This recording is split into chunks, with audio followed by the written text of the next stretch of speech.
কখনই মামলা হওয়া উচিত না আমি মনে করি। তো মামলা হবে কেন? তো হয়ে গেছে, কিছু করার নেই। আর কাদা ছোড়াছুড়ির জায়গাটা তো অনেক ভয়াবহ জায়গায় চলে গেল। এটার থেকে আমাদের কিছু রক্ষা পাওয়া উচিত আমি মনে করি।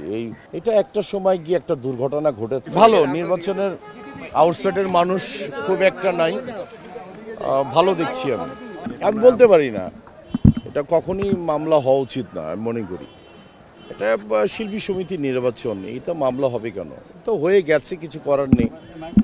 এবং মানে বিষয়টা হচ্ছে চলচ্চিত্রের কাদা ছোড়াছুড়ির জায়গাটা তো অনেক ভয়াবহ জায়গায় চলে গেল।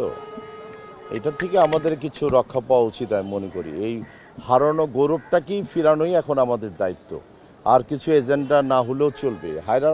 যেটা হারিয়ে গেছে আমাদের ভিতর থেকে, যে আমরা অতিমাত্রায় কাদা ছোড়াছুড়ি করি, এটা যেন ব্যাক করে আমাদের কাছে চলে আসে যে না, এটা একটা সময় গিয়ে একটা দুর্ঘটনা ঘটেছে, আসলে শিল্পীরা এত খারাপ না।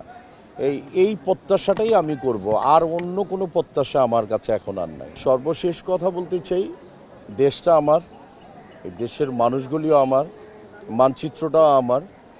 আর এদেশের চলচ্চিত্র যেন প্রায় 95% যেন সিনেমা হলেই চলে।